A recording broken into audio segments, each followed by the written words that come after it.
আঘোণৰ পথাৰত জিলিকি উঠিছে সোণগুটি ভৰপক পথাৰত কৃষক দাৱনীৰ সীমাহীন ব্যস্ততা সামগ্ৰীত পথাৰৰ অভিজ্ঞতা ললে কণকণ শিক্ষাৰ্থীসকলে সোণোৱালী পথাৰত শংকৰদেৱ শিশু নিকেতনৰ ছাত্ৰ-ছাত্ৰীসকল কৃষি কাৰ্যৰ ব্যৱহাৰিক জ্ঞানৰ বাবে পথাৰত দেখিবলৈ পোৱা গ'ল শিক্ষাৰ্থীসকলক ধান দাবলৈ শিকোৱাৰ লগতে বুটলিছে লেচাৰী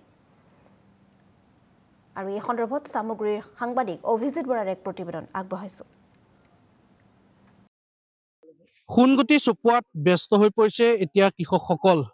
এতিয়া যেন আঘোণৰ পথাৰত ব্যস্ত প্ৰতিগৰাকী দাৱনী আৰু তাৰ সমান্তৰালকৈ সামগ্ৰীত দেখিবলৈ পোৱা গৈছে এক ব্যতিক্ৰমী দৃশ্য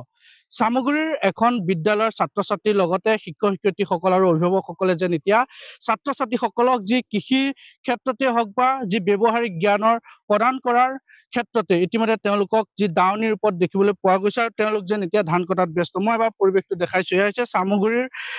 কেইগৰাকী ছাত্ৰ-ছাত্ৰীসকল আৰু তেওঁলোকক ব্যৱহাৰিক শিক্ষা প্ৰদানৰ ক্ষেত্ৰতে এনেদৰে তেওঁলোকক শিক্ষা দিয়া হৈছে তেওঁলোকে যাতে খেতি পথাৰৰ ধান কটা যিসমূহ যিহেতু আজিকালি নৱপ্ৰজন্মই যাতে সেই কিদৰে ধান কাটে বা কি ধৰণে লেচেৰী বুটলে সেইসমূহৰ ওপৰত যথেষ্ট সেই জ্ঞান দিবৰ বাবে আজি দেখিবলৈ পোৱা গৈছে যে এইসকল ছাত্ৰ-ছাত্ৰীক বিদ্যালয়ৰ ফালৰ পৰা বিদ্যালয় কৰ্তৃপক্ষ পথাৰলৈ লৈ আহিছে আৰু তেওঁলোকক ধান কটাত তেওঁলোক যেন ব্যস্ত হৈ পৰিছে আমি পোনে পোনে দৃশ্যটো দেখুৱাইছো এটা দুৰ্লভ দৃশ্য আৰু এয়া হৈছে এক ব্যতিক্ৰমী দৃশ্য আমি যেহেতু ছাৰ আছে আমি ছাৰৰ লগত কিছু কথা পাতিব পাৰিম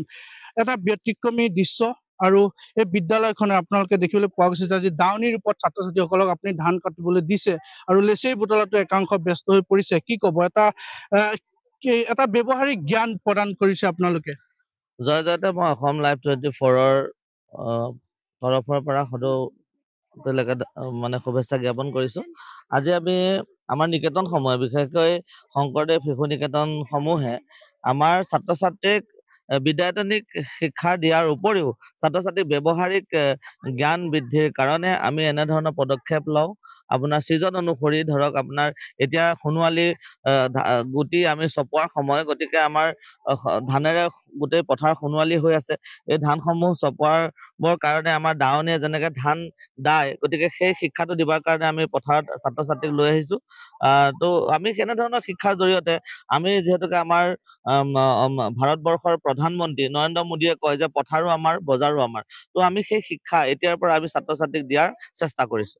আজিকালি নৱপ্ৰজন্ম বা ছাত্ৰ-ছাত্ৰীসকলে ধান কিদৰে কাটে বা লেচেৰী কি সেইসমূহ তেওঁলোকে বুজি নাপায় গতিকে এই ক্ষেত্ৰত আপোনালোকে যথেষ্ট এটা তেওঁলোকক যিটো জ্ঞান দিছে হয় হয় আমি ক'বলৈ গ'লে আমি নিকেতনসমূহ অকল বিদ্যায়তনিক দিশতে নহয় আমাৰ ছাত্ৰ-ছাত্ৰীক সৰ্বাংগীন বিকাশৰ কাৰণে যিখিনি প্ৰয়োজনীয় শিক্ষা তো সেই ব্যৱহাৰিক আমি শিক্ষাখিনি আমি প্ৰদান কৰো আমি ঠিক যেনেকে এতিয়া আমি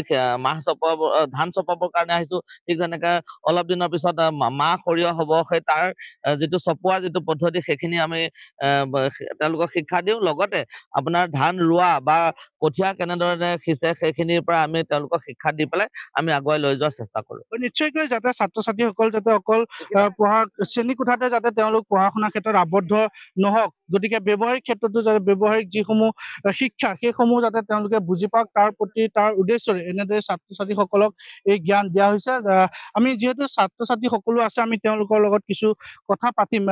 কি ক'বা আজি তোমালোকক স্কুলৰ ফালৰ পৰা এনেদৰে তোমালোকক আজি ধান কাটিবলৈ এটা শিক্ষা দিয়া হৈছে আগতে পথাৰত নামিছানে নাই আগতে পথাৰত নামি পোৱা নাই এবাৰ আমাক প্ৰথম ইয়ালৈ আনিছে পথাৰলৈ মানে আমাৰ বিদ্যালয়সমূহত মানে অকল শিক্ষাগত মানে শিক্ষাৰ লগতে জড়িত নহয় বেলেগ দিশতো আমাক আগবঢ়াই নিবলৈ চেষ্টা কৰে আচাৰ্যসকলে সেইবাবে এইবাৰ প্ৰথমবাৰ আমাক পথাৰলৈ আনিছে কেনেদৰে ধান ৰুৱে ধান মানে সিঁচে সেইটো কাৰণে আমাক ইয়ালৈ আনিছে প্ৰথম আমাৰ ঘৰতো নোযোৱা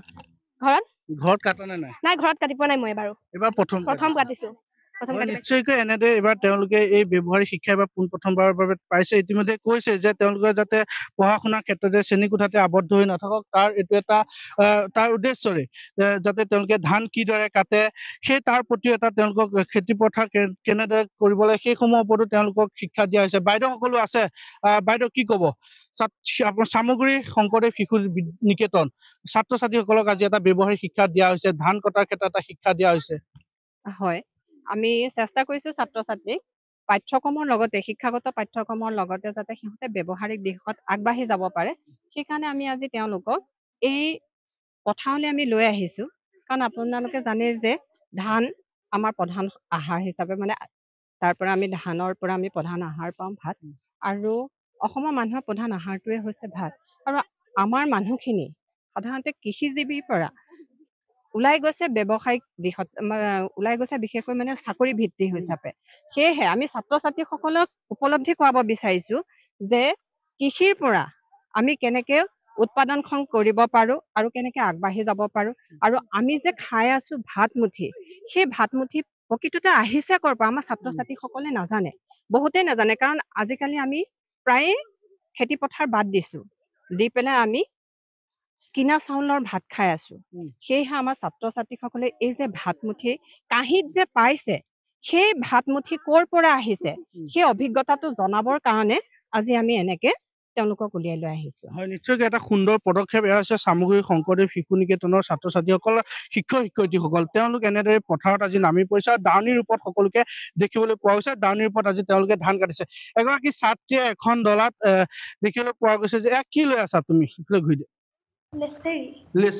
হয় ধন্যবাদ জ্ঞাপন কৰিছো অভিজিত বৰা সামগ্ৰিক দৃশ্যাংশ দেখুৱাৰ বাবে আৰু এনেধৰণে শিক্ষাৰ্থীসকলক লৈ যোৱা হৈছে পথাৰলৈ পৰৱৰ্তী খবৰ ৰাষ্ট্ৰীয় প্ৰেক্ষাপটত উজ্বলি উঠিছে বঙাইগাঁৱৰ ৰবৰ খেতি প্ৰায় 700 কৃষকে আৰম্ভ কৰা উদ্যোগটো